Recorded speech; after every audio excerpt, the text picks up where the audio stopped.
Islam, Moorish. Peace. So, before I get started, I definitely want to make this important announcement.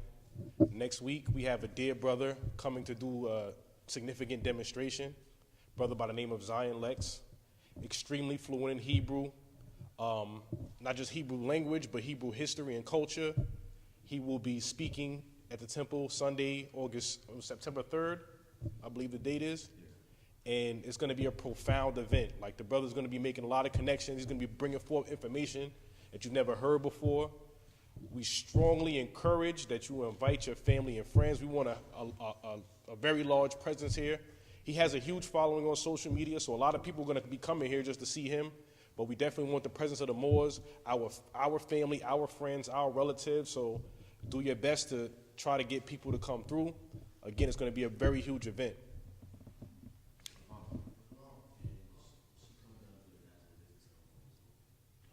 Also, Sheikh Young Bey will be coming down that exact Sunday to do the naturalization ceremony, nationalization ceremony, as some refer to it too, here on Sunday. So definitely want to be in the building for that. And for those that want to know more about our process and your family and relatives, you'll want them to bring them down to witness that event. So one more thing I want to touch on before we begin with my demonstration is that, as Moorish Americans, the Prophet, advocates that we subscribe to it in name and principle. So, we have customs as Moorish Americans in the Moorish Science Temple of America, such as some customs, like you'll see Brother Muhammad exemplifies it very well, where you'll see somebody get up and walk around, and he'll always raise his hand. That's actually a custom of the Moorish Science Temple of America. And we want to exemplify those customs so that people come, they see our culture. Another custom of the culture is when a sheikh or a speaker is reading the Quran questions for Moorish children, it is customary that we recite with him. Not only does it help you be sharper, but it's just something that's practiced in the Moorish Science Temple of America. So if you don't have it memorized, you want to spend some time every week, maybe reading like 10 of them and trying to memorize them, and also bring your one-on-ones with you. So if you don't have them memorized, you can at least refer to it when the sheikh's reading, and you could actually read along with him. It's not customary to recite the Circle 7 Quran, but the one-on-ones is definitely customary. Islam? Islam. So you're saying somebody said, like, for instance, if you read the first question and everybody should say the answer together. Islam. So, for example, we go with the first question. The sheikh will read, "Who made you?" And then your response would be, "Allah." And then he'll say, "Who is Allah?" And your response would be, "Allah is the Father of the universe." And as he continues to read, or he may not read them in order. He may just read, key 18, and he'll give the question, and then you give the answer. So that's something that we're going to have to work on and develop and cultivate, because these lessons ought to be internalized so that we embody what we teach. Islam? So before I begin, I'm going to put Brother Jason on the spot because, I have a great admiration for the brother. I see his development, and, I think as he develops his confidence in speaking, he's going to be extremely powerful more.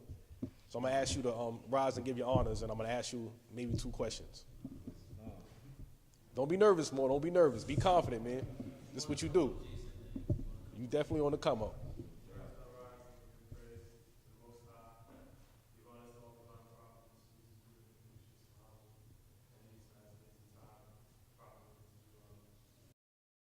Islam. So the first question I'm going to ask you is, the Moorish Science Temple of America a government?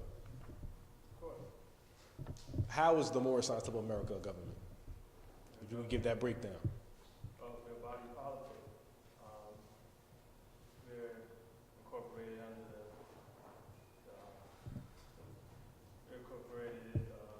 the religious spot.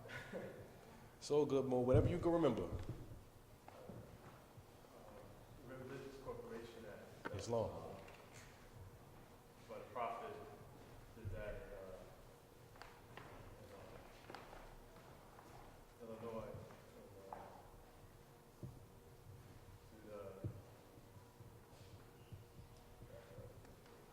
You can refer to your notes if you need.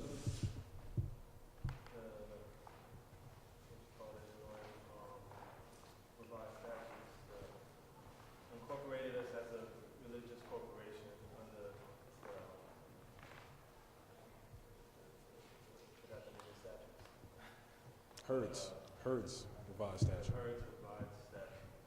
So that would make us a live government. Where could I find reference to that? Find 101,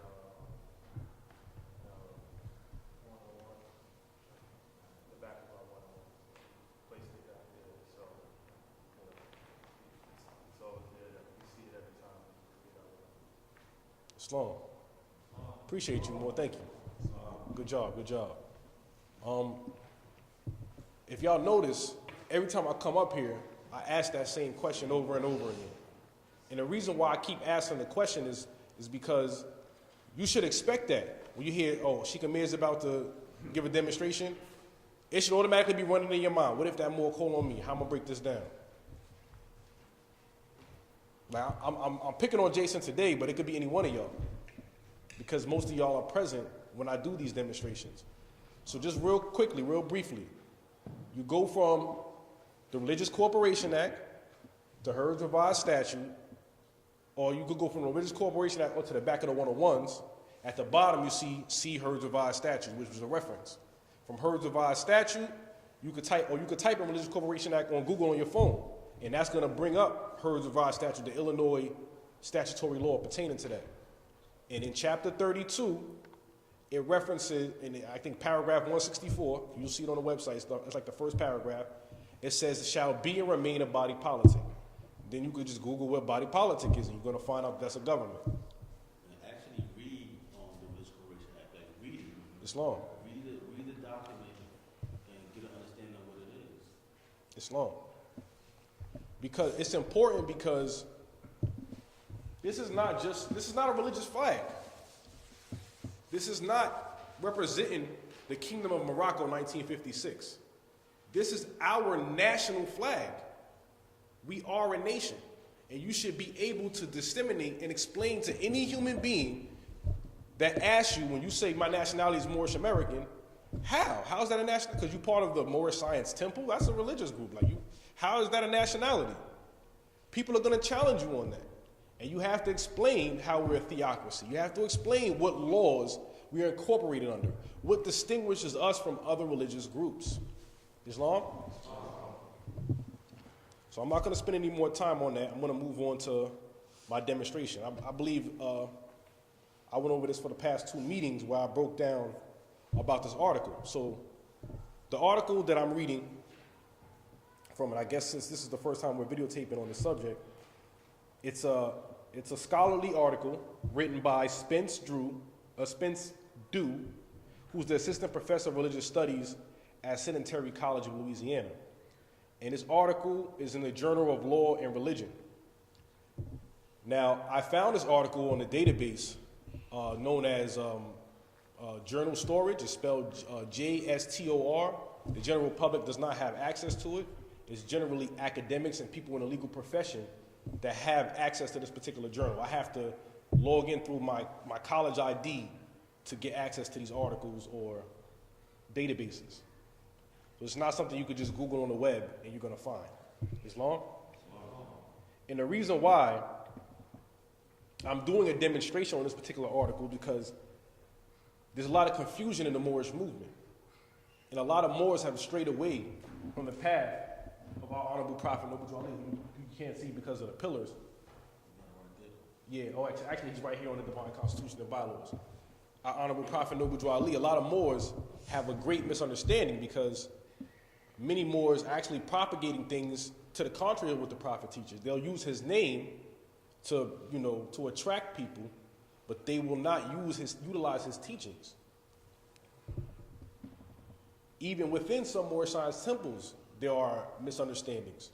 So I wanted to utilize this article because the individual that wrote this article actually did scholarly research. He actually researched the works of the prophet, and he researched the rhetoric and literature written by contemporary Moors of today, and he compared and contrasted what Moors are saying versus what was the teachings of the prophet, and he's kind of going into the sovereign citizen rhetoric and the history and the background of how that came about and how it got mixed in with the Moorish teachings and where the divergence occurs.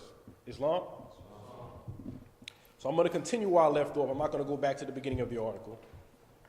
I'm going to continue where I left off, and as I read, I will stop and break down what it is the author's saying, where he's deriving his information from, and I'll probably be referencing the prophet in certain aspects to show that not only is the author correct, but, you know, he read the prophet. Like, he's not just guessing or making assumptions. And this is why we have to be familiarized with our own literature, because the Europeans that are in power are aware of the Moorish movement. They see what's going on. They're interfacing with Moors on a daily basis. They're interfacing with Moors on a daily basis, be it the courtroom, be it the DMV, be it, you know, law enforcement in the field. They're interfacing with Moors on a regular basis. So they have scholars and those in the legal profession that are creating articles to explain, you know, Moorish science, the various different Moorish perspectives, and how to interface with Moors, what Moors actually believe. So they're doing their knowledge on us. So I'm bringing forth this knowledge so that we're doing the knowledge on them, doing the knowledge on us. Islam? All right, so let's begin. In assorted speeches, newspaper articles later canonized the scripture in his holy Quran. Juali taught that African Americans had fallen into slavery as a punishment for abandonment of their identity and its related responsibilities. Is that sentence factual? Where can we find that in the prophet's literature? You know I'm not asking you more. Where can we find it in the prophet's literature? You can find it in several places, so.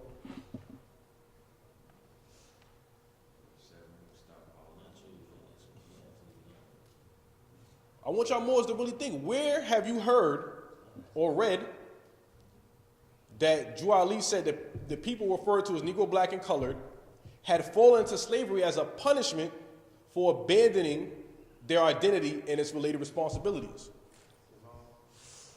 Islam, more? In the Be-It-Known literature, yes, but I'm talking specifically the Prophet Noble Juali in his literature, because the Be-It-Known literature is a compilation of stuff that's dealing with the Dingle brothers.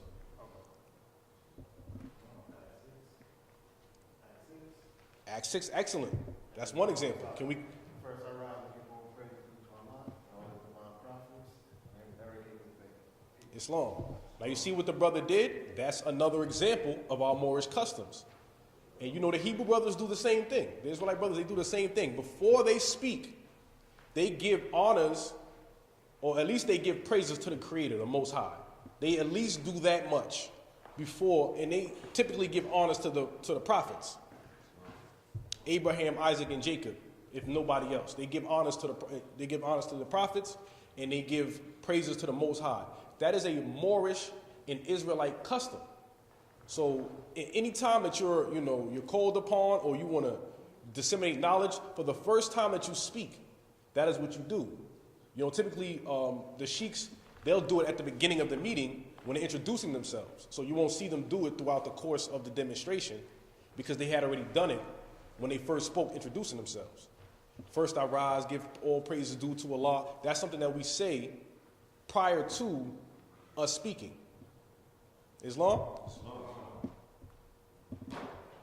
And you know, it's like you don't want to come across like, more, give your honors. Like you don't want to come across that way, but we have to begin to practice our principles and our teachings and our culture. Because when we have guests, they're going to see that. Or people who are familiar with Moorish culture are going to see that we're not doing it. For example, we have guests from other Moorish science temples of America, or people who've been to other Moorish science temples of America. So we have to be